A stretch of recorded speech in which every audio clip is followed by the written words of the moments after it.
Sounds good. Okay, hold on. Oh, someone isn't. Okay, so Yeah, good some good chat time already. to start. All right, let me see. Hello, welcome. Hold on. So show up under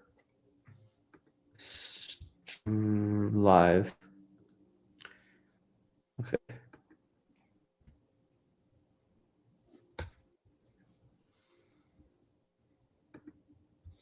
You there?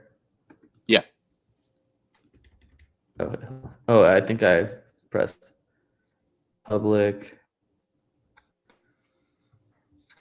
link.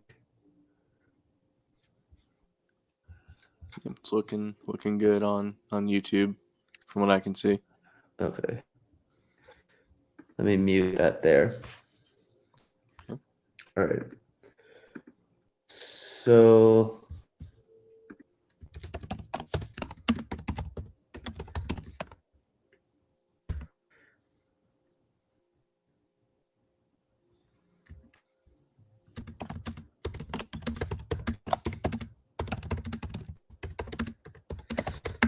all right. So like one more minute, I'd say. Okay, sounds good.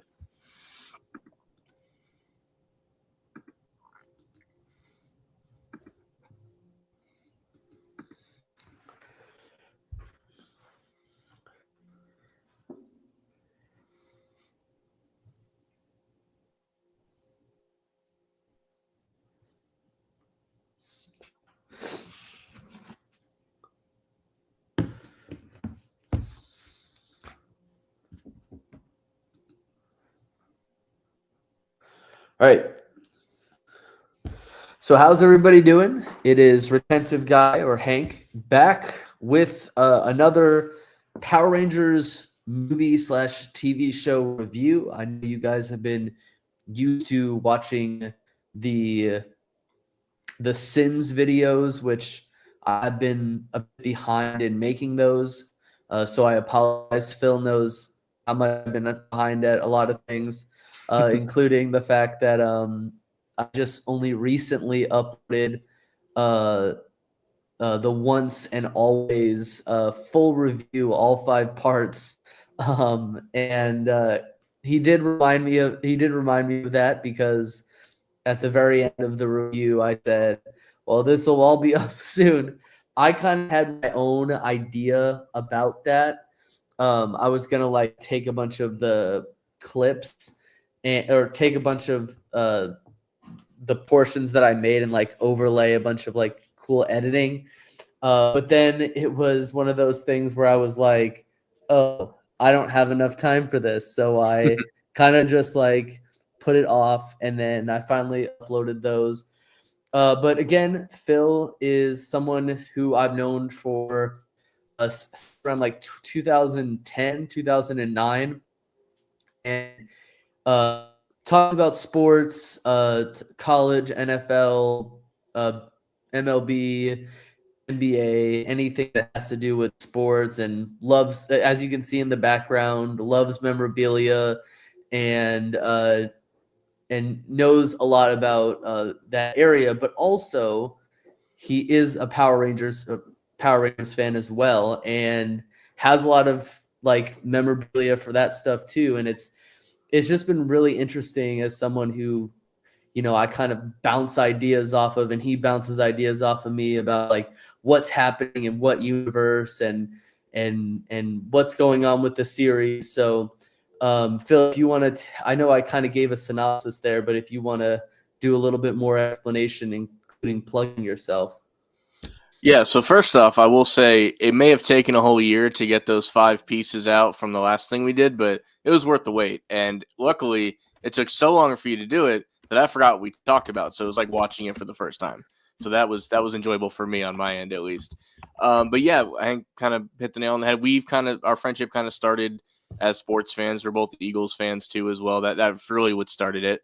And we found out pretty much later. I didn't even know that Hank ran this channel as well until I heard his voice in one of the videos. I'm like, nope, that's definitely him. So yeah, both Power Ranger fans as well. That's why we wanted to do the Netflix special when it came out, and we've had this idea to do, the movies. We have a couple other ideas. We may want to do the new video game that came out at some point. But this seemed like a great place to start with the 1995 classic.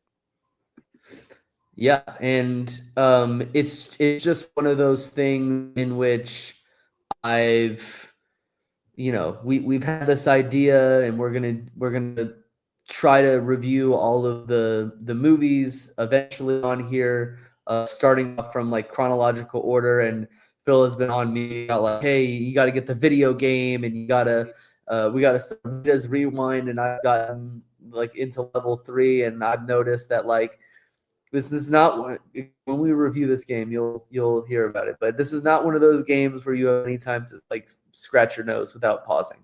Okay, Right. it's like constant button matching, and I did feel it's bad really that big.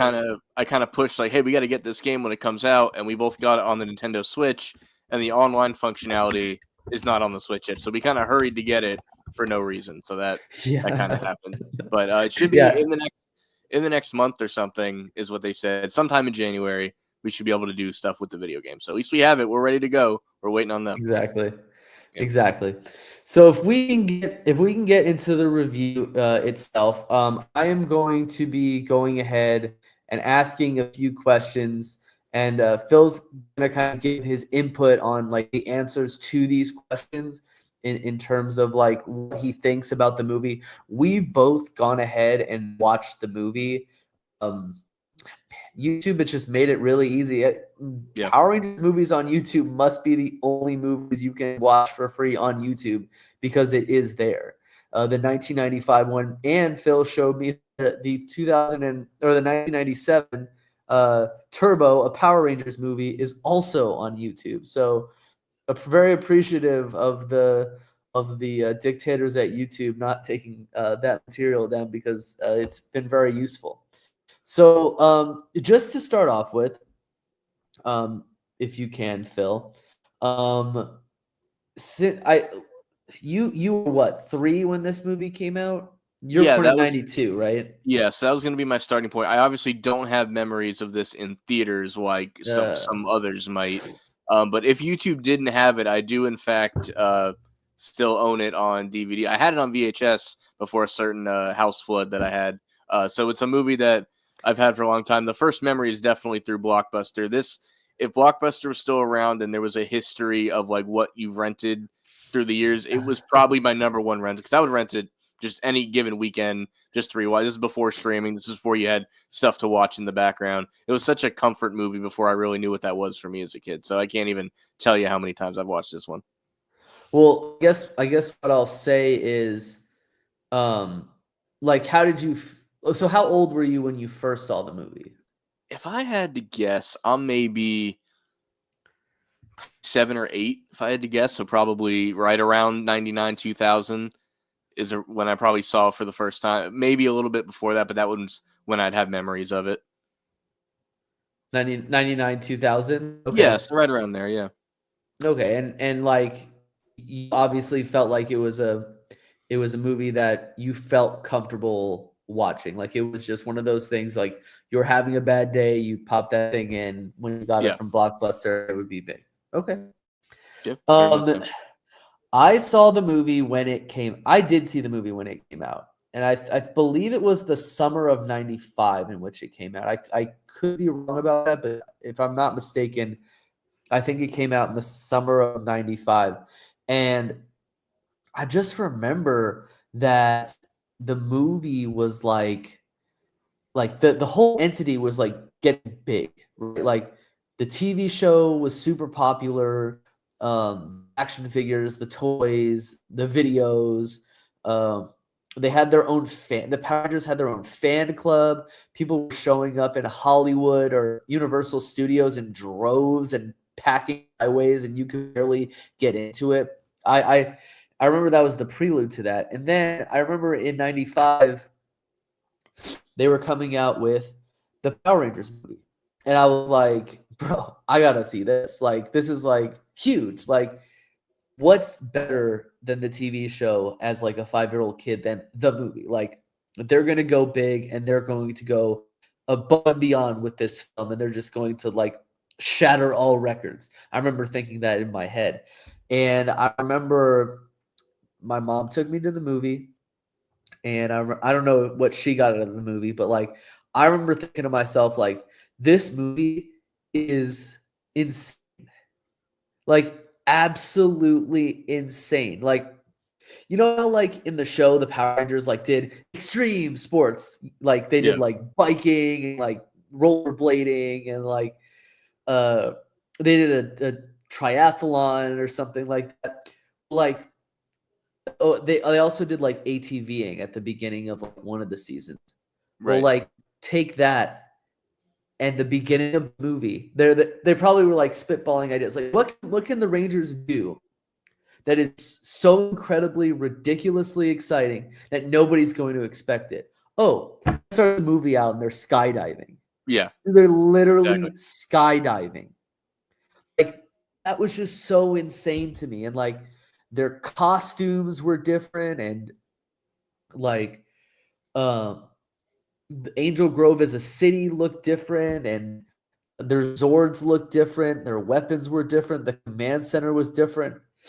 I remember, if I can go on a tangent here. I remember it Mhm. was my 6th birthday. And I remember when I was younger, I had the Ninja Zords and I had the Shogun Zords. Right? I had like the frog, the ape, the bear, the crane, the wolf, the falcon.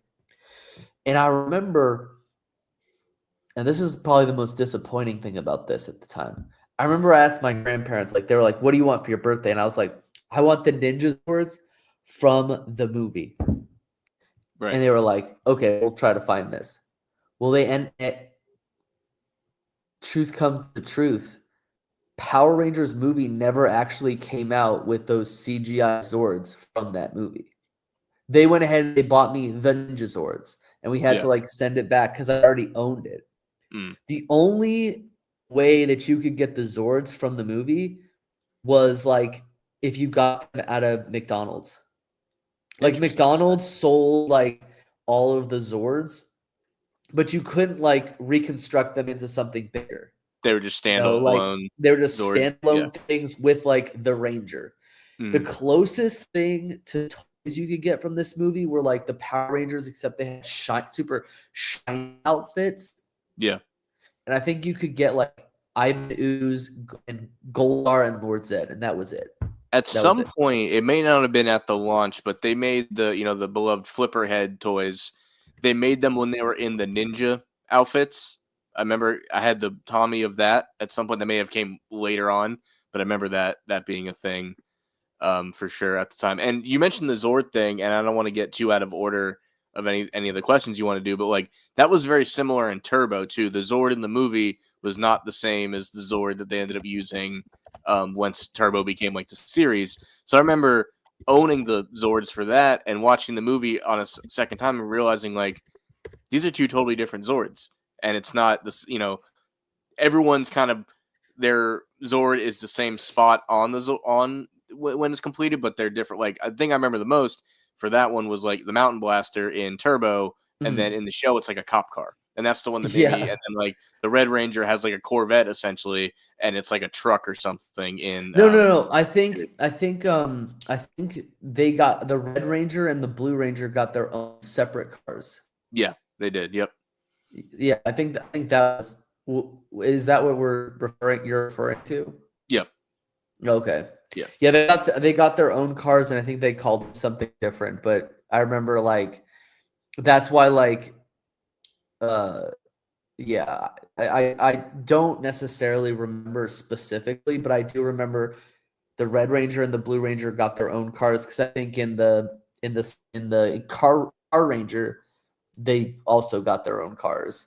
Yeah. Except like the Blue Ranger and Car Ranger wasn't a little kid. He is a regular like older teenager adult like all the rest of them.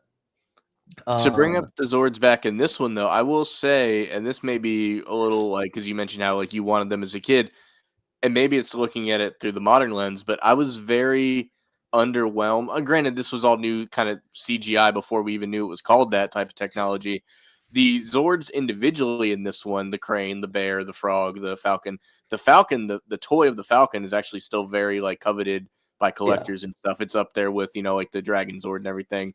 But when they formed together, I was very underwhelmed with how it looked when it was like in this movie put together. It just didn't look like you don't really see where one Zord ends and the other begins. There's just kind of like melted together with like generic silver, Yeah. goo, if you will. It's So I was very underwhelmed by the look of the Zord. That was the one thing I remembered feeling back then and rewatching it. I'm like, yeah, that like they look awesome separate and they all fly in. And I do appreciate that they get moments before they come together to like show off what the Zord does before. Because in the show, it's pretty notorious that other than the first episode or two, the second the Zords show up, Megazord, forms exactly. immediately. So it's at And least they got their moments.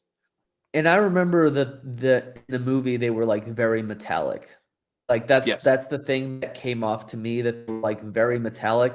They were like very similar to the way that they were structured in the show, in terms of like the bear is the midsection and the frog is the legs and the wolf and the ape are the arms and the crane is the head and the falcon is somewhere strapped onto the back. Right. So I do remember that. And I guess the next question I'll ask, besides the Zords that you brought up, which you said that it was like when you first watched the movie, you said it was less aesthetically pleasing, which I would agree with that. Yeah. After watching the movie, how did your expectations change again, like recently when you watched it? I think what I noticed the most on this rewatch, and you may have to help me with the person that plays the character, but I forgot how just awesome and funny Ivan Ooze was as a character. And maybe it's because I recently went and saw like Sonic 3. So I really Uh, just had the thought in my head that like this guy walked so Jim Carrey as Eggman could run, 20 years later. But just all his little jokes of like missing the Spanish Inquisition and the Brady Bunch reunion, and he was equally upset about both of those things.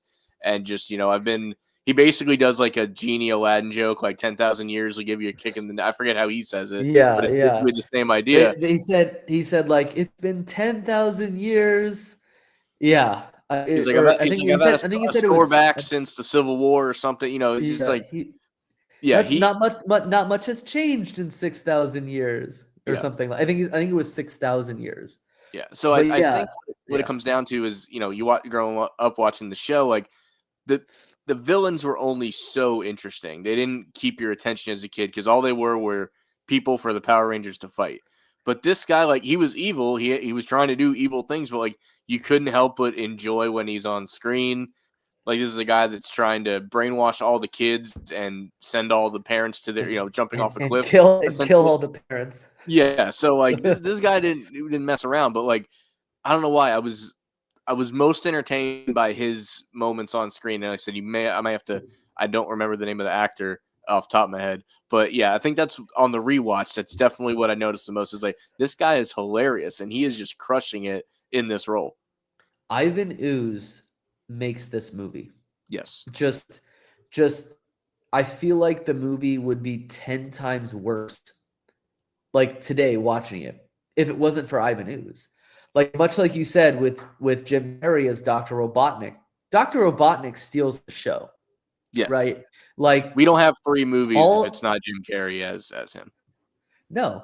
And he's zany, he's like he says weird things. Like I remember like in the first movie, because I've seen this movie like a million times. My son loves Sonic, right? He's got Yeah. Sonic toys. He plays with them. He keeps them in his bed. He loses them all the time, right? Right. When the guy was like, "What's your name?" and he's like, "My name is Colonel." I don't care. Nobody cares. Nobody cares what your name is. Nobody cares. And he's like, "Go away. This is. I'm doing this. I'm running this operation." And then at the very end, he's like, "Would you like to see my eggs?"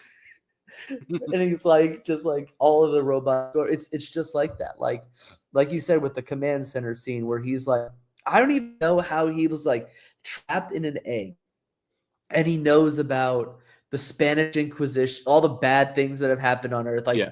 the Spanish Inquisition, the Brady Black Bunch Plague. reunion, the Yeah. Black Plague, right? Like, imagine if he had said something like the nuclear bombing in Yeah. Japan or Pearl something like Harbor, that, something Pearl like that. Yeah. Harbor, like Lincoln's assassination. Like, imagine if he had said stuff like that. But like, he is so incredibly zany. Like, he makes so many. The thing about this movie is he makes so many puns, which as a kid just go straight over your head. Yeah. That's what you Like notice the most. the number of things that he said. Like, remember when the little tangos were like they failed to like kill the Rangers, and they were like, "Would you like us to take another quack at it or whack at it?" And he says, "How about you take another quack at it?" And he And just blows kills them them up there with on his the spot. hands. Yeah. He puts Rita and Zed in a snow globe and shakes them up, and like, it's just like he can change his form. He can like he makes ooze that if the parents touch the ooze, they become like um zombie Brainwashed. Yeah. slaves. Yeah. Like, I remember I yeah, he absolutely makes this movie, and So I will agree. I want to give him the Yeah. proper credit. The actor is Paul Freeman, and he's most Uh, known outside of this.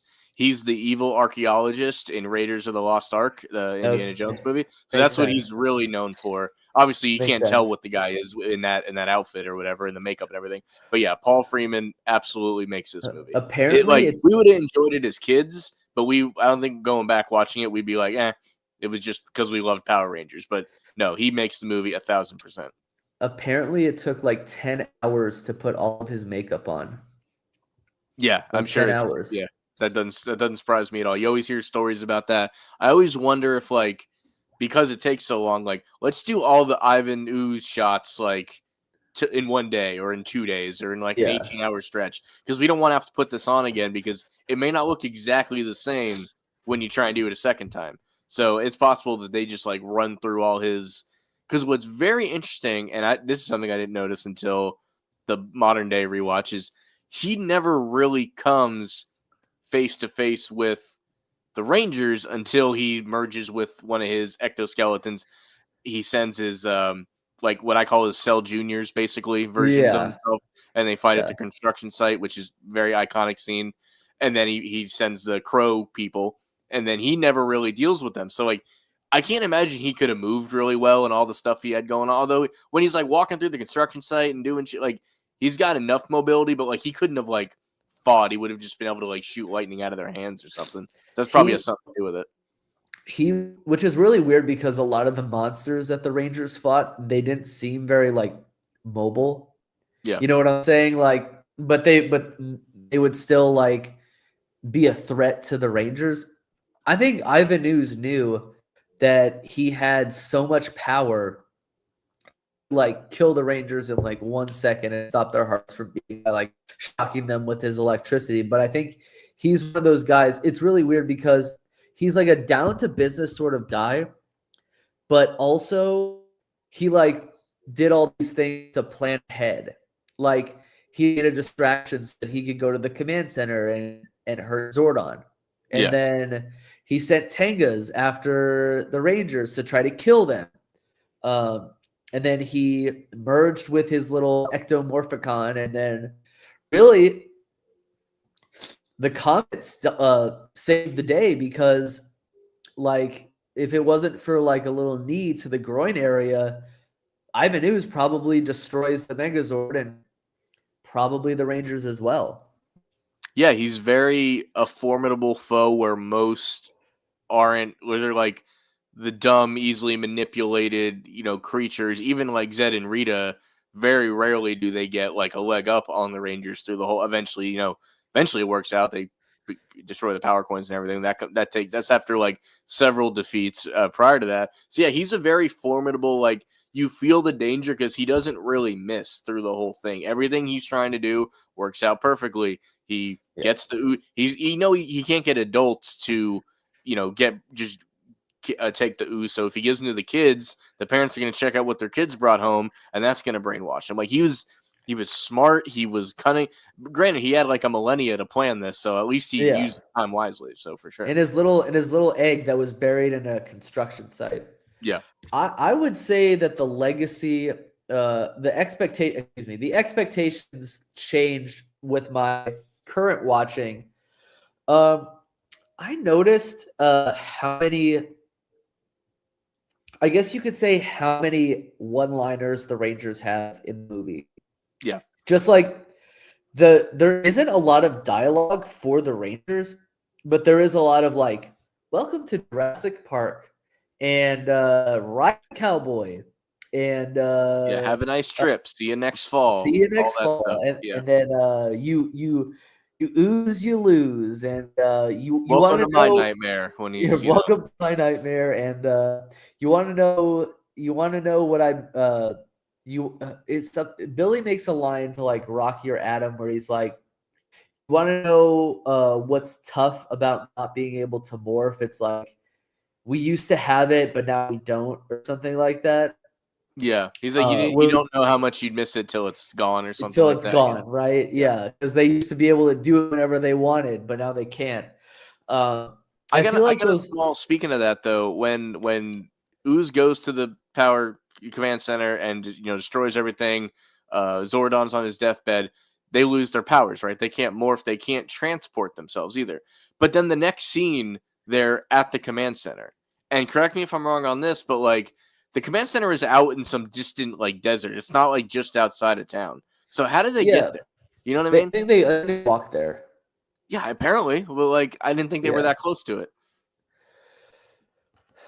I think That's just I one of think it those. is in walking distance. It's probably Is like it? 5 miles away or something like Okay. that. Okay. Because I always the way you do the shot of it, it looks like it's in some like distant desert, is what it looks like. But I could be Yeah, wrong. it is, but like there is like mountainy desert area, like because they filmed that in LA. Like Yeah. the original command center is in Los Angeles. Yeah. I, and like the one-liners are cool. I really enjoyed that. The other thing that I noticed was the Rangers aren't actually skydiving. No. Yeah, it's when I was a kid, I remember thinking that they were actually skydiving. Well, the Because key to this too, there's no reason not to think that as a kid because if you watch another show, if you watch action movies or something like everyone in this original cast had some martial arts background, so you had no reason not to think that they're not punching and kicking. So when you see them rollerblade or skydive or whatever, you at the moment you have no reason to think otherwise because if nothing else, every time you see these guys fighting on screen, it's really them most of the time. So you have no reason not to think that. So, but yeah, that opening the first 8 minutes of the movie is just absolutely iconic. The music they use, higher ground, just everything about it is incredible. because they go from skydiving with a blue screen, Yeah, because the Rangers got a blue screen. Obviously, there's some actors playing the parts of the Rangers, yeah, and then they go right to like rollerblading.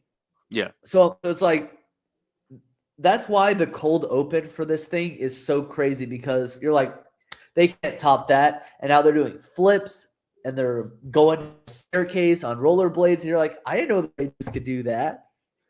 and let's not forget that it added extra little like that's the awesome part of the open, but the comedy is Bulk and Skull are up there with them for some reason. And they're the stealth eagle and the swallow, and they're ready to go. And Kimberly has to remind them to put their jetpack or their jump packs Their on. Like parachutes on. their She's like, parachutes, they don't even have them on. don't forget to put those on, Flyboys. And Yeah. they like jump out of it and they're like, ah, like Oh, that was another pun. I'm When Kimberly running to jumps my out, she mommy. hits you with a catch on the flip side as she backflips out of the plane. They're like, I want my mommy. And then they end up landing in the construction site and they're like, this isn't the target zone. And it's like, Yeah. of course, Bulk and Skull would miss the target zone completely. Although they think on their feet because they're not known for being smart, right? So they think on their feet pretty quick when someone like calls them out for being there. It's like, oh, we're from construction corporate, and that building's supposed to be over there. Like that's a bold like. And he's like, who's in charge here, huh? And then we're in charge here. yeah. Who's So the chief? Yeah. So No, they yeah. for characters that aren't known for being smart, they do a pretty good job of like getting out of that situation. Well, I feel like in later seasons they end up being pretty smart. It's just Mhm. their plans don't necessarily work because they're in season 2, they're trying to find out who the identities of the Rangers are, Mhm. and they make plans to try to do that, but they fail every time. And the one time in which they succeed and they find out who the Rangers are, their memories get wiped. Right. So, all right. So, first question. But after that, who is your favorite character? Would you say? It's hard to. I mean, we kind of spoke on it. It's hard for it not to be Ivan Ooze in this one. Like, we obviously love the cast. We see, these are we're here because the Rangers are in it at the time. But like, it's hard for because Ooze doesn't. We had a comment in the chat about like, imagine if Ivan Ooze was like the enemy in season 3 or something. Like, that would have been awesome to see him over like episodes and episodes. But because we only get him in this, 50-minute movie or whatever it is, like, he demands the attention of it. And we already mentioned this movie isn't as good as it is without him in it. So it's weird to pick the villain in something like this, but it's easily Ivan Ooze in this. Who's your second choice? Second choice. It's a good. Why don't you give your first and I'll give my second after. We'll snake draft Well, this. my first was Ivan Ooze for the same reasons why you discussed. Hmm. I would say probably best character. I would say like of the Rangers, the character that comes out the best in this movie is obviously Tommy. Yeah. So I'm really going to give my favorite character, but I think I'm going to give the character that comes out the best, and it will Mhm. just be Tommy. Like, you know that I'm not really a Tommy fan. Right. The first thing he does in this movie is all the other Rangers, they've got regular parachutes. This dude's got a snow. He comes out of this plane In riding the a snowboard, yeah. snowboard. Like, it's like, dude, like, seriously? Um, he does a great job leading the team. He never really wavers. He kicks butt. Like, he's got Saba. He saves the day at the very end with his little falcon kick where he's Yeah. like kicking the stone guy. He's like, oh, and he saves the kid. He saves the kids on the monorail. You can't not pick Tommy here. Yeah, he's a He's star a for sure. character that comes out on top. Obviously, Bulk and Skull Yeah, I may have had characters to go are with them for great. second. Yeah. Yeah, it might be them second just because like they're only in it, every time they're in it is must see. Like, it's like, what are these guys up to now kind of situation. So like, and it's easy to like, Tommy's the answer. Tommy's the correct answer, but trying to pick someone else, it's got to be those two for sure.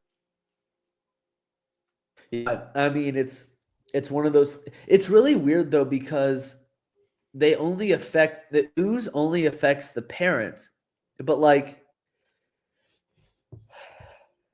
what's the logic of that? It's I like think it was designed that way. I think if he wanted to take over the kids, he could, but he didn't see value in because the no, kids he but was going to bring kids to the construction site to dig up the bones. So I no, think like when he put them in jars, that's how he did it that way. I know, but the question is like, is any adult affected by the ooze, or is it just a parent that is like, how is he able to be like not just any adult, but a parent? You know what I'm saying? Because Yeah, like that's true. you could argue that like the Rangers and Bulk and Skull are like somewhat of adults. Like they're Yeah. adults playing like older teenagers. They're like Mhm. 30-year-olds playing older teenagers. So it's like one of those things where you're like I get the logic in what he was trying to do, but it's like looking back, I don't know how he was able to execute that. Like just the parents, just people who had parents became zombies to Ivan Ooze. I always wanted this like kind of what outtake or something, blooper if you will, of like because we see how the main kid that we know from this movie, Fred, is how his dad gets. He's like, "What did he leave on the counter?" And he opens it and he like sniffs it, and then it pulls it out and it shocks him, and he has he's brainwashed or whatever. I wanted to see, like, clearly that's how the parents get this, right? They go snooping, not snooping necessarily, it's on the counter, but like they go through their kids' stuff. So I thought it'd be funny if there was the one parent, maybe he like worked a double shift, maybe he didn't get off till after, like the one guy that is maybe he's too tired, he doesn't go through his kids' stuff. Because when they all pour out of the neighborhood, it's like, what if like Bob gets off at midnight and gets home and he's like, where is everybody? And it's like the one parent that didn't go digging through their kids' stuff doesn't get brainwashed, and he like helps the kids because it's the one adult that didn't get it just because for whatever reason. I always thought that would be a funny way to go about that. What was that one line that Ianu said? He said, "Show it to your parents, show it to your friends. The fun never ends. If your parents tell you you can't have it, then throw it in their faces." Yeah. Which I guess would have worked, right? Then it would have hit him, and it would have, yeah. So, but yeah, when they all pour out, I just think like, so if his dad just got home and was like, oh, that's a weird purple peanut butter or whatever it is on the counter, and just kept walking, he won't get weird looking. That's some weird looking gack. Yeah, got exactly. There, and he wins silly putty at the arcade, like and he just kept walking. Then it doesn't happen, Yeah, I think that it's just one of those things where, yeah, it's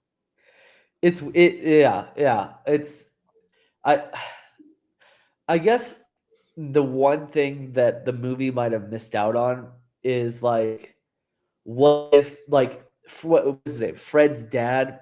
Yeah. What if Fred's dad was like a little bit more aggressive with his son, where he was like, no, I don't want you to do martial arts. I want you to stay in school or something like that. And Fred just becomes super resentful towards his dad. And like all the kids of Angel Grove are super resentful towards their parents. So like it starts this arc where like parents end up getting in trouble, and there's like there's like a plot point where like the kids have to save their parents, even though the parents were like you need to stay in school, and you're not supposed to play video games, and you're not supposed to like ride rollerblades through the streets and the sidewalks and down the stairs like these 6 teenagers do. And it's like the kids start to resent their parents, and then they have to end up saving their parents. And then it's like, oh, you can do martial arts. I don't care what you do because I almost died. You know what I'm saying? I think what helps with that, because that could have easily been the case, is like in the beginning when, they all skydive or whatever, like Fred's dad and Tommy like shake hands and are like buddies. So I think it helps that like, this is the guy teaching my son martial arts and he's a good dude. Look at him out here skydiving for charity and stuff. So like, if the Rangers weren't, not that they know the Rangers, but if they weren't the role models for those younger kids, they might feel differently, to your point. I guess the other misstep is the fact that we only see Fred not doing martial arts, even though we've been told that Tommy trains him.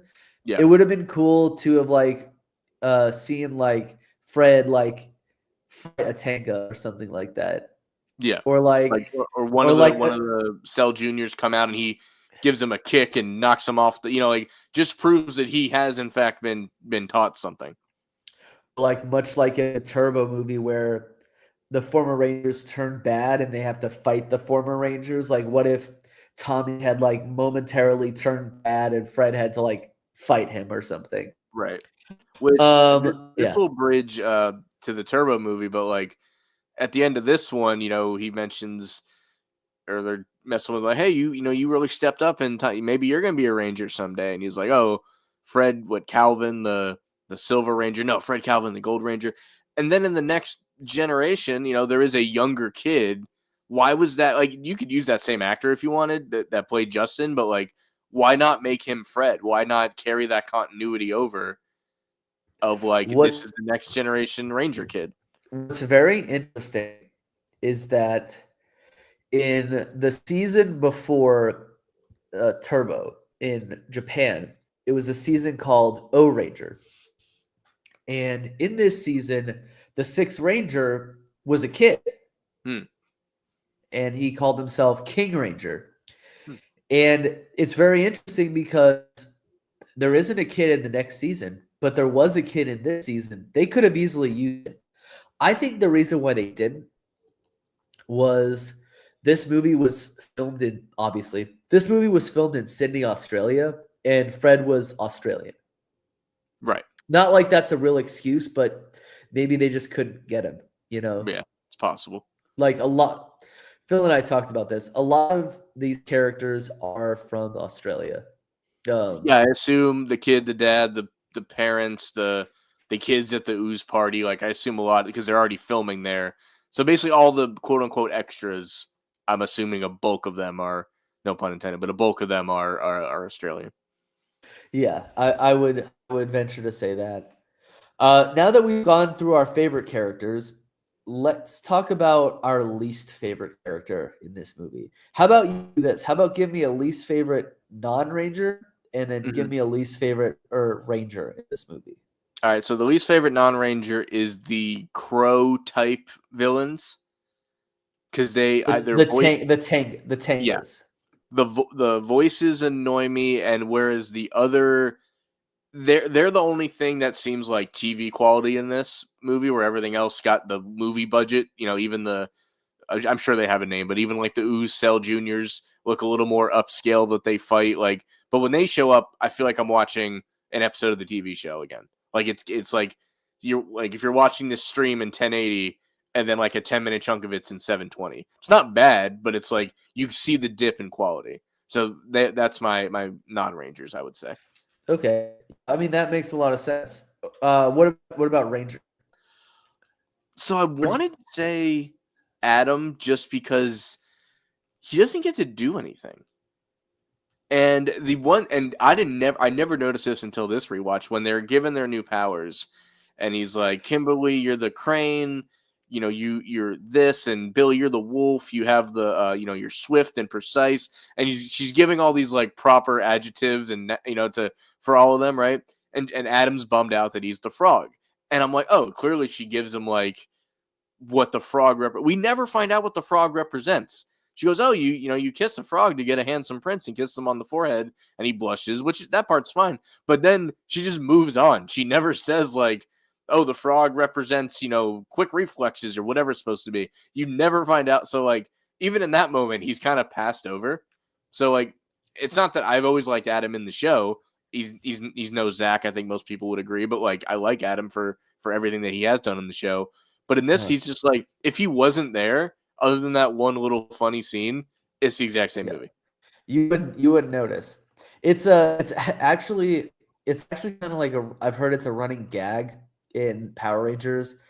Um, I think one of the seasons is called Power Rangers Super Metaphors. Okay. That's the one where they adapted Gokaiger, where they can change into all the other Ranger teams. Hmm. And originally, the guy was the Black Ranger because in the previous season there was a Black Ranger. Well, in the next season there is not a Black Ranger. There's a Right. Green Ranger, and he Hmm. says something like, "Well, why am I the why I was Black Ranger? That's like my main form. But then when I transform into the super form, why am I green?" Hmm. And the explanation that like the guy gives or like the mentor gives is he's like, well, it's actually quite simple. And then the alpha character in the show, his name is like Tetsu or something like that. He goes, Hmm. "There's a problem. There's a problem in the So city. you We never need find out to." why. So you never find out because it's That's like funny. So they basically, just they get the short end of the stick the whole time. Is what you're yeah saying? That because black slash green ranger. yeah, and ironically, Adam becomes a Green Ranger Yeah. in Turbo and Zeo. Well, I remember like at least Zeo does give a small explanation. They're like the Zeo crystals react differently on Earth, so some of your power colors have changed, and Yeah, that's why like Tommy's the Red Ranger and he goes from black to gray. and So they at Rocky's least the give blue. yeah. Yeah, So they at least give an explanation of some sort. yeah. I would say that my least favorite non-ranger is Mordant, the pig-like henchman who wears a monocle. Um, Who's just a kiss ass the whole time. Once they put yeah, Rita and Zed in the snow globe, he's like, "Well, I don't yeah. want to die, so I'm gonna be buddies with this guy."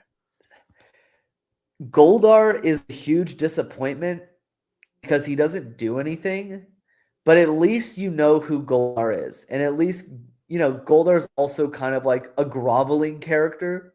Yeah. At one point in season 2, he's referred to as Goldar the Groveler Oh, that because makes sense. when Rita gets kicked out of her palace and Lord Zed becomes the new ruler, he's like, "What can I do for you, my master?" Even though Rita used to be his master. Yeah. So, but at least Goldar, you know who he is. This character was pulled out of left field. Hmm. Just absolute left field. Like, no one actually knew who this character was. This character never appears in the show, never seen in Rita Zed's palace. It's almost like they fused Squat, Babu, and Finster into one character named Mordant the Pig-like Henchman with a monocle. This character is funny, like Yeah. has a lot of funny lines, but it's like the kid from that video, that blonde kid who's like, "Excuse me, who are you?" Or it's like the beginning of CSI. Who are you? It's almost like the makers of the movie were like, all right, what's the most popular monster from the entire show? Shoot. What's the most popular monster from the whole? What monster does everybody remember? Well, other than Goldar, I'm not. No, like what monster that is created, like like when it comes to like monsters created by like Finster, Hmm. what based on what you know about the show in the first season, who is the most popular monster? I think you're gonna have to tell me because my brain went to the clock guy, but that's later on. So. Pudgy Pig. Oh yeah. Okay. Yeah. Yeah. So they go Pudgy Pig, right? Yeah. Super popular character, shows up twice in the first season, probably shows up one other time. Let's make one of the henchmen based on a pig. But I not the remember, one that everybody likes. Yeah. but not the one everyone likes, because this pig ate all the food in the whole world. This pig doesn't do anything. He just stands there and makes weird like lines like, "I've got a week back, about a week back." About a week back. So I have a shout out to my friend Jeremy. Uses that quote to this day, and it's straight from this movie. So yeah, that's the most memorable one. Funny thing about that character Yeah. though, with the figures that did come out for this show, for this movie, it was the one that was, they call them in collecting communities, they call them peg warmers. They got Okay. like, you just saw them like a year later still on like the Kmart rack because nobody wanted Gotcha. him because he came from nobody. It's kind of like in, if you've seen Jingle All the Way, it's still holiday season. When it's like, no, we're out of Turbo Man, but we do have his boy Booster. Like, he was the Booster of this movie. Like, you could find this toy for years after the movie came out in tucked behind the other Power Ranger toys because nobody wanted it. I remember being like, because when I was younger, I had a Rita, I had a Zed, I had a Goldar, I had all those guys. I don't have them anymore because I think we lost them through a lot of moves, gave them away. Right. I remember being like, I want the pig character, but because his name isn't really ever said in the movie, Right. like you never like, I had to Google his name, like what's his name. I remember my aunt got him for me, but it was the Pudgy Pig. Oh, okay. So it wasn't even the character. That's just how irrelevant this character was. Yeah. Doesn't That's do good. That's anything. good shout, for sure. Just yaps in the background. Again, Goldar is super underwhelming in this movie. You're thinking Goldar is like super, like a bad character, super intimidating voice. Yeah, he always runs away from a big Megazord battle. Mm-hmm. But like, he gives the Rangers a tough time. He's got a giant sword. He's a character who can hold his own. Yeah. This dude, who are who are you? Like, yeah. Who are you? They just had to give him one more person to play off of because it couldn't just be like the Ooze Goldar like buddy cop movie for the whole time that once they're in the snow globe. They just like, we need another person to like grovel at Ooze's feet basically, and that's why he exists. I'm gonna agree with you on Adam, but since you already did a great job discussing all the reasons why Adam isn't a very good character in this movie, he doesn't say very much. His only lines are basically one-liners. Yeah. He doesn't really do or say it. He does stuff. Like there's a part where he kicks one of the goopy guys. I don't know what they're called. The foot soldiers. Him and Rocky kick him at the same time. But otherwise, isn't he the one where he says like you want to kick the can or something does. like that? And he puts the can. Actually, Is that he puts Billy? his foot. Is that It could Billy have that been. does? Yeah, but I no. thought it was. Yeah. I thought it was Adam. I think you're right. Actually, Billy does have one in there too. You see, he puts his foot in a can in like one of those like metal cans, and he like kicks it at the guy. Yeah, at the little goopy. I don't know. I'm gonna call them goopy guys because I don't works. know what I'm calling called. them Cell Juniors, so Goopy Guys works just Cell as well. Juniors. That is a better one. But that but construction fights too. I do remember like Kimberly's like back handspringing away. Yeah. And then a couple seconds later, you see Billy's like right behind you, and he's just back. Like I don't know why I remember Billy doing that. Like yeah, just They go all out in that construction fight. I do remember that construction site scene because it was crazy. Like that was a fight that I've never seen happen in Power Rangers before because usually they're fighting in like an open space. Yeah, like completely open space. This is an area where it's like pretty dangerous. You know, there might be like nails and like and they even like they're rusty material. They're backed into a corner and they're like, oh, there's at least some room to fight down there, and they jump down there. And one thing I noticed, you know, as the adult, they finally play off the fact that like it takes these guys forever to morph, and you just assume that the villains are sitting there waiting for them. So when they're done morphing, the guys they are gone. Run away. So yeah, so I'm glad actually. I've seen that video where like the Rangers morph, and like it's like what it looks like to the villain, and it's like a cat with a bunch of like colors in their face. I'm gonna say that my least outside of Adam, it's not a Ranger because all the other Rangers I feel like do enough, did something. It's gonna be Zordon, and here's why it's gonna be Zordon, and it's very disappointing. Zordon is a disappointing character because what we've always been told about Zordon, and obviously this is probably a mistake that the filmmakers made because most of these dudes probably didn't watch the show and were like, you know, we got like all this stuff and we'll put it in the movie. And even if we're wrong, it doesn't matter because it's the Power Rangers. The kids don't care. Right. It was always explained that Zordon was an interdimensional being caught in a time warp. Mm-hmm. He is not. He is a floating head in a tube. To them. But he is not he is in another dimension, but he is projecting his face to a large tube with God knows what in it. Yeah. Zordon essentially spends this whole movie giving exposition and then dying. Basically almost dying.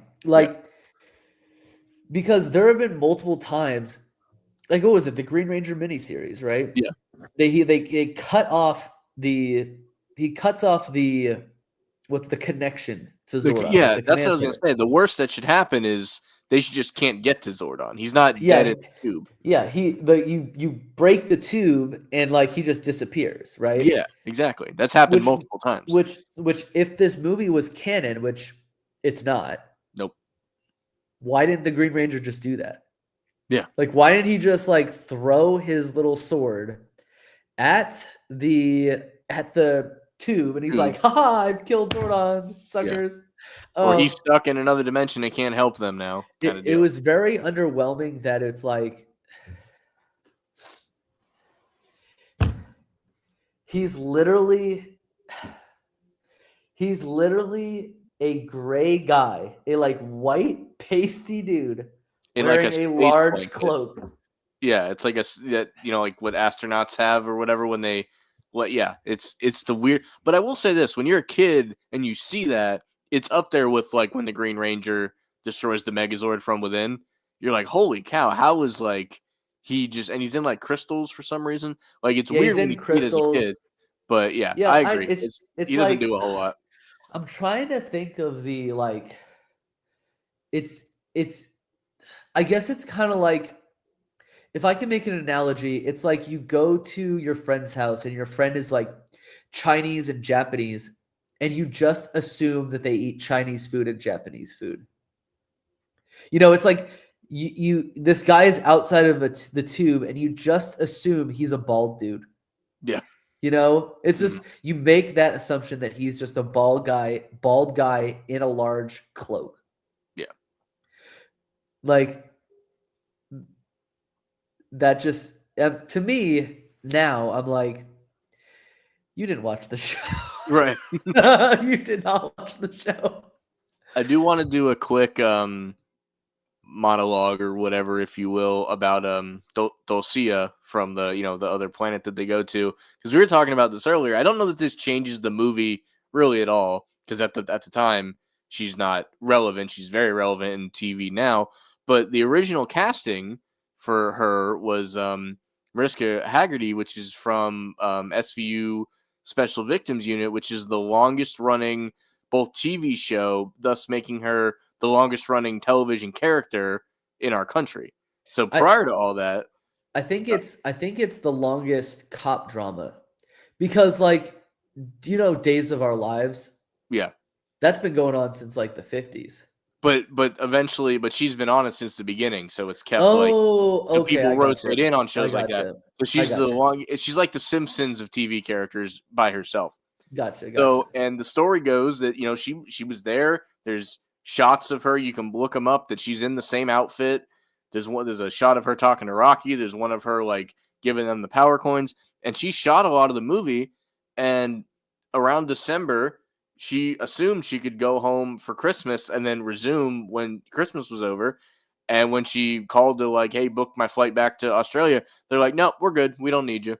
Which I mean, the bad thing about Power Rangers you learn when you're an adult is like how poorly they treated anybody attached to these shows for a long, long time. Maybe it's a little better now, but it is. I don't know. There's probably more to that story, because you don't just like up and leave and assume it's fine. I assume you got to coordinate with somebody. Apparently, the I don't know who it is. The woman who played Dulcia, which again, you're not watching. They put Dulcia in the movie for one distinct reason. I don't know if you guys can think about what that reason was. It's because she does really well fighting with the staff. That's all I'm going to say. She saved the Rangers. Like those crow things are going to kill them otherwise. Like she had to snap it in half, do the spin move. Yeah, it has absolutely nothing to do with what she's wearing at all. Apparently, originally she had like cancer or something like that, so she was off for a while, and then they were going to put Catherine Sutherland, who played Catherine, as her. But that would have been interesting. Came back and everything was fine, so they didn't have to use this character. Did you know that originally they filmed all the Ranger fight scenes with no visors? I remember seeing something about that, because another interesting thing with this, and this will tie in really to the closing thing, but not Haggerty. One of the Mariska Haggerty. Well, I was gonna say I can't think of the name, but one of the big auction sites earlier this year had not the main suits used in this movie, but like the backup suits came up for a Heritage auction. Sorry, couldn't think of the name. And those kind of backup suits don't have the visors. So those sold for, the set of them. They're kind of incomplete. They're missing an arm piece here. They're, chunk of the helmet missing there. But the main Rangers incomplete set sold for like $3 million or something crazy. So yes, I've seen what that would have looked like just through these Heritage auction photos. Dang, that's nuts. I just remember how much they complained about how like this, basically the suits are like motocross suits that are like repainted like other colors, right? It's basically motocross suits. I imagine spandex is probably easier to move around in and do fight choreography in. These suits, I imagine, were insanely difficult to do anything in. But it's wild to think that I mean, these actors never had to deal with that until this very moment, because it's all B footage in the suit. So it's like for the first time there. I mean, they may have done the scenes where their helmets are off and stuff. They did once the second season takes place and they're no longer using as much stock footage, they start using the regular costumes. Right. But up to this point, Yeah. this would have been their first real use in the suits for sure. And Yeah. they look way different. You can tell it's like, oh, we're working with movie budget money now. You can definitely tell You right off can the bat. tell that the helmets are a different material. They like the Yellow Ranger has like little high beams on her suit. The Red Ranger has like a scope in his helmet. His like Yeah. visor can turn into a scope. And they've got new weapons. Like there's only one little diamond in the front and there's two diamonds in the back, which is different than the regular costume. Mhm. But yeah, they went all out with this movie budget and they went all out with everything that they needed. One thing that always made me chuckle when they're kind of in between times and they have the ninja geese on, I'll call them. And when they fight like the stone monster and the skull monster, they like pseudomorph. They're like the crane, and it just Yeah. keeps, and it just has the mask covering pop up, Yeah. and it's just like Yeah. it's like lazy morphing, but they still had to do it. That always makes me laugh. Yeah. And the other thing about morphing is in the show, I remember the way that they morphed is they click the button and Mhm. the thing pops out. Yeah, Like it pops and it lights up. Well, in the movie, they're just holding it like this. right, because it It's doesn't almost open. like they didn't yeah, it's almost like they didn't get the morpher right. Right. There's another continuity error in the movie that it doesn't look as pleasing, but whatever. Mhm. So Um, what's our next so topic it's here? best/worst part. What is your best/worst part? It is really hard for me to not say the best part isn't the first 8 minutes of this movie. Like it is surge energy before Mountain Dew was super. It is surge in a for your eyeballs. It's really hard to not make that the best part. But for the worst part, geez, let's see here. The the Zord fight, we already mentioned that we didn't love the look because of how it's like, and I get at the time this was like really cutting edge. The Zord fights don't when they're separate, it's fine, but it doesn't age very well. But you know that's where like it's heading to for sure. And then I don't know the stuff with the monorail and the parents, like they kind of needed it to stretch the time out, but like Yeah. never really cared too much about all that. I guess it's probably that whole part of the storyline, but it's necessary to get you to the morpher. I thought it made more logical sense that when the two exoskeletons maybe they're getting the best of them and they merge together and then Ooze Uh, joins them for this super. Thought that made more sense. So I think it's just looking at it through modern eyes. I think it's just the CGI not holding up. But I think watching it back when I was a kid, when they beat the bone monster and they're chilling for a second, and then the stone guy comes out of the wall. I remember mhm. the first time watching it, that scaring the crap out of me because you've never seen like that's probably the first jump scare I experienced ever as a kid. So I'll throw those in there. I would say my favorite scene is like a more obscure scene. It's the scene where Ivan Ooze and Goldar and all the parents are in the construction site and they're like moving rocks around. Hmm. And this is like right before the Tangas show up. And like Lord Zed is like, Ivan Ooze is like, this is so droll. Like, you guys are so boring. Like, you guys need to excite me or something like And he that. makes the guy. And then he You know, makes the guy dance. He's like, do the swim. yeah.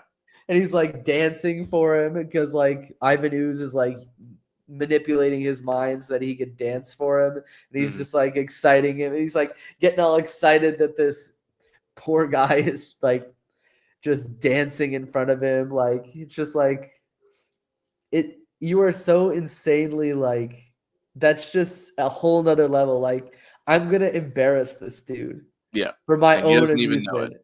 Yeah. Yeah. That scene is just so funny. And then the Tangas show up and they're like, he's like, did you kill them? And they're like, not necessarily. And he's like, what happened? They're like, there is this woman who showed up, and she like scared us away. And he was with like, these sticks, yeah. she's these sticks, and he's like, did they sound like a whistling sound? And he's like, more like nails on a chalkboard. And he's like, Dulcia. He's like, And I hate I do love when the her. Rangers meet Dosia, and she's like, this place is littered with bones of people that have tried. And Tommy steps up. She's like, well, we won't fail. And she just leg sweeps him like Karate Kid. And just like, I don't know she why that just gets me she every just time. she just kicks his butt like in 5 seconds. Like she Yamchas him. Yeah. Like And then just Billy, like being the smart one, was like, yo, like Zordon sent us. And she's like, oh, why didn't you say so? Right this way. Like me and Zordon are boys. But no, that leg sweep takedown just always gets me for sure. Yeah. Imagine if Tommy had opened with that and he didn't just get his butt Yeah, if he was absolutely just like, wonked. well, Zordon sent us here and said you could help us, and he would have saved him a lot of, And Kimberly if you're sees, friends with Zordon, he's also like on his deathbed that we didn't know yeah. existed, Yeah. Kimberly sees that and she's like, I'm not into dudes anymore. I'm into chicks now. I'm into this girl, yeah. I mean, she is like a warrior princess, so it's not a Right. huge dig for him to get bested there, but yeah. She's definitely like they definitely saw like Xena, the warrior princess, that the show with Kevin Sorbo in it, and they were like, that's exactly what we were going for. Like And then she looks a a lot like princess Leia, like next to like yeah. Jabba the Hutt. And the is in what is it? Shawshank Redemption, that first poster that he gets, it's from some like sci-fi movie or whatever. Reminds me a lot of that as well. It's just kind of strange that character dressed up that way is like in a kid's movie. I mean, I'm not clutching my pearls or anything, but like that she had to have been there for like some adult purpose. It's to reward the parents that got dragged to these movies potentially. I'll say it because you won't. So, and really, it happened for us anyway. It happened like we didn't think anything of it, and then now shit's so much worse that it's like I don't think anything of it now. Exactly. So it hit the perfect gap of yeah. Exactly. So we went over the best / the worst part. Let's do the legacy of the film, and then I'm going to add onto it one problem you had with the film. I know we've gone through several of them, but like try to pick one that we haven't gone over. So like, what would you say is the legacy for this movie? The legacy of this movie, at least now for me, is you realize what big of a scale it was. Like 99% of other Power Ranger episodes prior to this movie take place in Angel Grove, which is a relatively like it's not a massive city, but it's not a small town. It's somewhere in the middle, right? Like it's not Orlando, but it's maybe like Daytona Beach. It's not Miami, like just given places around me. So for this to go to a distant planet and then space, and granted, you go back to Angel Grove each time, but it just felt like a bigger scale. Like it's always funny that all these crazy things want to destroy this one city in particular, but this brought it to a bigger scale of like, no, this guy wants to enslave / destroy the world, which Zed talks a big game about doing that, but he always seemed like small scale. So to me, the legacy is like it took the idea of Power Rangers and put it on like a national, cosmetic level of like space fighting even, which eventually happens later. But up to the time of this, it's just like you see so much more. That's my legacy for this. I would agree with you on that, definitely. But I would say that the legacy of this movie is this is probably one of the first kids shows that have been adapted into a movie. Like there have been a few, like there was like a Star Trek movie. There were a bunch of Star Trek live action. Yeah, that was live action. There were a bunch of like Star Trek live action movies. There were like 8 of them before this movie came out. There was wasn't there like a Sesame Street movie, like Big Bird, like something about Big Bird or something like that. But like this was like the first one that kind of like started the trend of like TV shows becoming live action movies. And like obviously nowadays, like the Spider-Man movie and the X-Men movies and the Transformers movies and like stuff like that were TV shows as well that became movies, like Dragon Ball Z or Dragon Ball. As horrible as Dragon Ball Evolution was, We it don't did talk. become a movie. We don't talk about Dragon We Ball don't Evolution. we don't talk about Dragon Ball Evolution. There's like one person on this entire planet who actually likes Dragon Ball Evolution. Well, that one But person is wrong. Anyway, sorry. Go one on. person was the guy Don't get me worked up. You think I like Power Rangers? Don't get me started on Dragon Ball stuff. the guy who created the movie. Yeah. But I feel like this was one of the first times that I remember a TV show being so popular that they were like, you know what's going to give us more money? Making a movie. Imagine how many 5-year-olds are going to see this movie 10 times in theaters and get us filthy rich, and then we don't have to pay these actors that much because they're not unionized. Yeah. Which I'm sure that they took a lot that, from these guys. This movie was made with a $15 million budget, and it made in the box office, it made $66.4 million. And that sounds low because the numbers we hear now, like Sonic's already broken 100 million in the week and a half it's been out. But at the time, it's like, wait, you like times forward your budget profit in the box office, and then back in the day, that was the first bite of the apple. The second bite at the apple was the home release, which less people care about physical media now. I'm not one of those people, but they probably made another 115, 130 on people buying this for Johnny for Christmas and everything else, and then the toys on top of that, which are linked to this movie, of course. So it was a bold decision to even try, but by any measurement in 1995, they absolutely knocked it out of the park. Could you imagine this being a Christmas release? Depending on because I believe this was a July 4th release. July 30th, it says, according to Wikipedia. Oh yeah, it's similar, like summer. June 30th of 95 is what it is. So it was basically July 4th week. Yep, for sure. So imagine how much crazier this would have been. It's like a December release, and that was the problem. They didn't come out with enough toys for this thing. That's probably why they didn't. Yeah, at the time they didn't do that. If they had more toys released, man, this would have been. There was a video game, wasn't there? There was a Sega Genesis video game. I have that as well. Yep, it's a side-scrolling version of. It's basically Streets of Rage inspired Power Rangers. I will give you your answer to why it did not come out in Christmas of 95, because it did. Toy Story. So that would have hurt it very much so. So they're probably very smart to do it in the summer. Yeah. Plus, they probably, if I was making movies back then, it's summertime. Kids are out. Parents need something to do with their kids. Like I think it's wise to do it in the summer for sure. Yeah. Gotcha.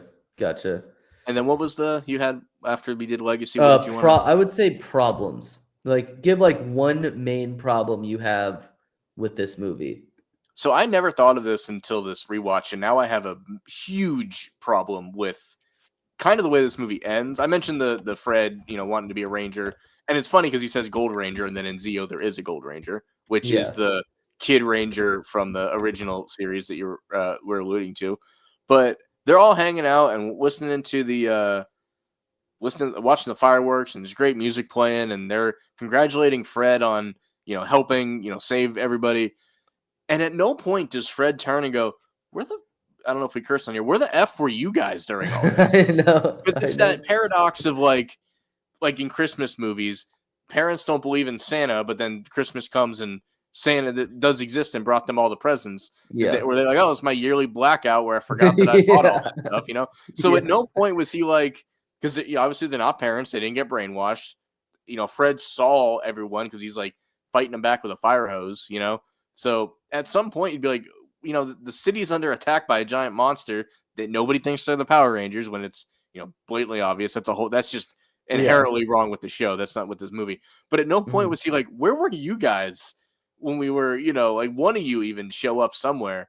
To me, that's a huge problem because they don't normally have like someone to answer to like this at the end of a movie. So the one time that they did it, really, I'm like, yeah, where did he think they were the whole time? Yeah. So that's my big major issue, which again, you don't normally have this problem because you don't have an outsider this close to the group. And when you do, they usually become a Ranger by the end of that episode or movie. So yeah, huge problem there. I guess my answer to this question would be it's more of a continuity thing with the show, and I've referred to continuity issues previously in this movie. The Rangers' powers are not directly tied to Zordon. Yes. It was said officially in the show that Zordon didn't even create the power coins. A guy named Ninjor created the power coins, and basically, I don't know how he gave them to Zordon, but he somehow was able to pocket them and like use them. So even when Zordon like lost his connection with the command center, the Power Rangers were still able to morph. Well, in this version, once they got the new power coins, I guess that power source was somewhere else because they couldn't use their OG usage, after he got blown up or whatever. Yeah, Does but that those mean power, sense? but we learned before that the powers were not even tied to Zordon in the first place. Like I'm Yeah, talking about continuity issues with the show. I see. I get what you're saying. Okay. Gotcha. Yeah, I Mhm. mean to respond to Axel here in the comment section, the Ranger suits were barely in the movie. That is 100% true. They're there's basically two scenes in which Yeah. the Rangers are morphed. And there could be a Uh, third one, but they're the ninja. They're they're the ninja out ninja instead. guys. Yeah. So Yeah. yeah, I agree with that 100%, Axel. And then should Ninjor have been in this movie? I mean, if it was like canon, yeah, he should have been in the movie, but it was very clear to me that like the people who made this movie wanted to distance themselves from the show as much as humanly possible and kind of make their own story, evidenced by Mordant, the pig, the giant pig with a monocle, and the fact that like the teleportation looked different and the command center looked different and Well, Angel I Grove will looked say this different. though: the command center was supposed to look different because they had a budget for it. So that Yeah, I that's will true. let pass. That part I let pass for sure. Yeah. Of course. Of But course. everything else, yeah, I agree because they shot it in a different place and everything. Um, yeah, and it is one of those. You brought up Dragon Ball earlier, so I can bring it up here. Like, there's kind of like the TV universe and the movie universe, and like similar things happen, but not the same. So some of those continuities, I'm willing to let slide, but it's when if you try to tie it back into the show, it gets sticky. Yeah. And I think that they kind of remedied that with the Turbo movie, but the Turbo movie is also like supposed to be a placeholder for the first episode of the show of It's like like a the soft launch season. of the show. Yeah. Yeah. It's supposed to be the first episode of it with a larger budget. Mhm. With this, it's just like they're like, how massive can we make this film? Like, how out there can we make it? How much can we just like demolish expectations? Like, how much money can we make? How excited can we make 5-year-olds? You know? So I don't know if you have anything after this, but here's my last real big question for you. Uh-huh. Is this movie better if when they go to if they do what they did with Turbo with this, granted, maybe they didn't know where the show was going yet, so I can't like berate them for not doing it this way. What if instead of the ninja powers, they go and they get the Zeo crystals? And this movie is the transition from Mighty Morphin to Zeo, and it's like the back prequel back into the show. Granted, I don't know if we still had a couple seasons of Mighty Morphin in the timeline, so maybe that doesn't work. But let's pretend it works. Is it a better movie if it's the Zeo crystals and not these ninja powers? What's very interesting about this movie is that it was filmed sometime between the middle of season 2, when like Adam, Rocky, and Aisha, or the kind of like the back end part, Yeah, the middle to the end, when Adam, Rocky, and Aisha joined. So that's when the movie was filmed. right. Sometime in late 1994 is when the movie was filmed, Sure. because there is a whole three-parter where the Rangers take a trip to Sydney, Australia. Hmm. And the way that they look is so like the Rangers make the actors kind of make an adjustment to their appearance where Billy is no longer wearing glasses and Aisha has like kind of like dreads, Yeah. Yeah, I noticed and that. Tommy doesn't wear a ponytail anymore. So Yeah, he's they got made yeah, like you're right, you're right. I never really noticed and that, but Billy also kind of like Billy kind of bleaches his hair yeah, a he little looks bit on the cooler end. than He he's looks he usually. looks he looks cooler. Yeah. So that was in like late 1994, maybe early 1995. The movie comes out in June of 1995, and by I think it was November of 90, maybe early 96, it's Zeo. Yeah. So the answer to that is I don't think it would have been as successful if it Okay. was a Zeo movie. Hmm. And I say this because that is when the decline of the show started happening. Yeah. When they were like, we're just going to be lazy. Honestly, they could have continued the show as Mighty Morphin Power Rangers a little bit longer, maybe 2 more years, if they had The footage for it. decided, you know what, we're gonna stop being cheap and we're gonna use like new, because they already used new foot soldiers. They Hmm. were already able to use their own Zords. It's There was no excuse for them not being able for them continuing to use stock footage from other shows. There's absolutely no But excuse. there's no excuse for it now, but it still largely happens if I'm not mistaken, right? No, it does largely happen. Mhm. Um, but it's the show isn't as popular now as it was back then. Yeah, yeah, of course. So I'll say like this they yeah. too, for like it ties back to legacy. This movie did prove that they could make a 100% original project and do it well. And like exactly to your point, they could have then took it from there.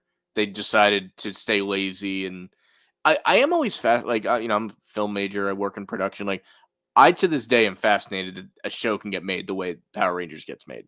So the charm that it happens that way is still cool to me. But maybe if it was, it's like you said, it's not. People, I think more people watch it than I realize nowadays. But like, it's not popular the way it used to be for sure. the, But part of the charm is how it's made. I think the edit you lose a little bit of twinkle if it was just like any other Disney show or something that got the made. most important people on the show are the editors. Yes. Plain and simply.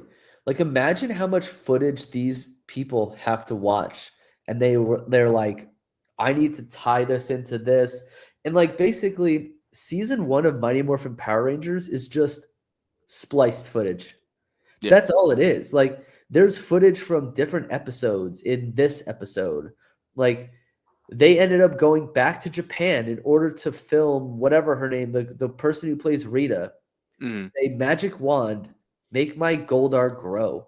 yeah. Like they had to like redo that because that's not what her last. I forget what Miriak was. Something Soba is her name. Mm, She didn't say that in the original show.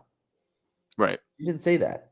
So I think I do give respect to the actors because it's a tough job being an actor for a kids show, and especially this one where you were getting paid like $500 a week for like almost not for like everything, like Yeah. working like 14-hour days and then going on tours, and they're like, oh yeah, we're not going to give you more money. It's like seriously, like I seriously hope that these guys got the bag, Yeah. like a bag, like at least some sort of compensation, because I'm sorry, like Power Rangers wouldn't be the show it is today without Tommy. Yeah. 100%. Show wouldn't be the way it is today without Kimberly. Billy is my favorite Ranger, but you could have picked someone else to be Billy. Yeah, because I he's feel only like, Billy for a short amount of time, so he's a yeah, blip in the radar in comparison to I feel like Tommy and Kimberly, there's a reason why, as the show continued, the show became the Tommy and Kimberly story, yeah. starring the Power Rangers Mm, after a long period of time because they were the two most popular characters. All the boys wanted to be Tommy, or most of them, and all the girls wanted to be Kimberly. yep.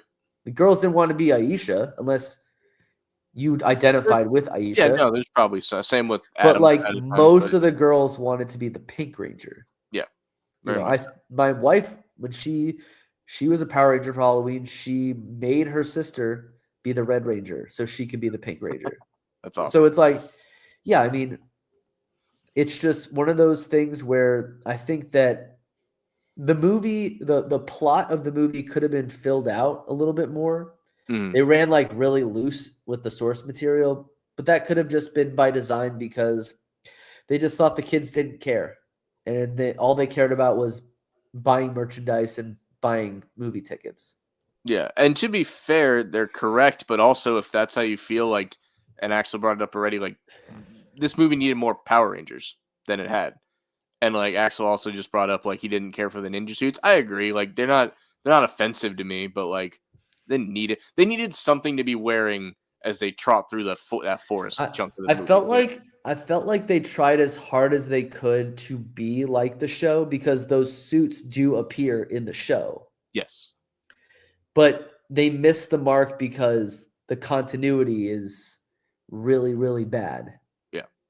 And I feel like they were trying to play the best of both worlds where they were like, hey, look, you remember in the show when they brought these costumes out when they were in Tenga fights? Well, they're in the movie too. So I it gets don't the kids believe excited about that them. I don't believe they cared about continuity very much at all in this movie. No. So any continuity that's there is by complete accident, in my opinion. Yeah. Yeah. And it has to do with, like I said, putting butts in seats, and that's it. And it did that. It did that in spades. So you can't Yep. hate on that. All right. Any lasting thoughts before you I zip out would of here? say I I don't really have. I mean, I think we did a good job Yep. reviewing this movie, and obviously we'll be back at some point, hopefully soon, to do that Turbo a Power Rangers movie, which is canon and Mhm. is a movie that has some positive points and negative points for its own reason. Yeah. Mostly because I think that I mean, again, with the fact that it's the soft first episode of the TV show, Yeah. and then obviously try to look into the 2017 movie and the game. It was really nice talking to you, Phil, giving your insight. I'm sorry, I've got the sniffles. I don't know if you noticed that. Oh, it's all good. Did as well as I could to try to Yeah. like mute myself while you were speaking. Yeah. But this is um, Phil and I, yes, we will live stream the 2017 one. We'll live Yeah. stream We're them all because we're I gonna don't do want to. turbo first. Yeah, well, obviously Turbo first, Mhm. but I don't want to end up doing what I did before. And I think one of the things that I'm going to do is I'm going to be splicing these to make shorts with like clips overlaying it, so that maybe bring some traffic to this thing. But Phil and I, we did something on his channel called um, an Adam Sandler sports movie series. We've already done The Water Boy and have already done Happy Gilmore, and we're gonna go to some of the other sports movies. And it's because I'm a huge, not only the fact that I was called Adam Sandler in high school, that was like my nickname. It was that and Jason Biggs, but like I know my way around Adam Sandler movies, and his movies used to be my favorite movies. So, Phil, if you want to talk about that real quick before we sign off. Yeah, Waterboy review and Happy Gilmore both live on the channel. Phil Talk Sports. I do a regular sports podcast, but I like to review sports movies too. And Hank has jumped in with that, and we have another one planned. We're gonna do Longest Yard sometime in early 25. But this was great. I appreciate everybody in the chat. Hopefully we can, let people know maybe a little more ahead of time when when we shift into turbo, when we do the next one. Not to dig into that one too much now, but I'm a turbo apologist. I know not everybody loves turbo. It might be one of my favorite series out there. So and I will say right off the bat, I do like the Turbo movie better than the original movie. Not that the original doesn't have more significance. So just really looking forward to it. This was awesome. Went off well. So thank you guys for watching and the people that have watched the replay. And we'll be back hopefully in the next month or so with Turbo. Not to put a timeline on it, but luckily this is out and you don't have to, edit it and stuff. But you can do the clips at your leisure now because this is already out. So thanks again, man. This was great. All right, man. Signing off. And remember, let the power protect you. Ah! All right.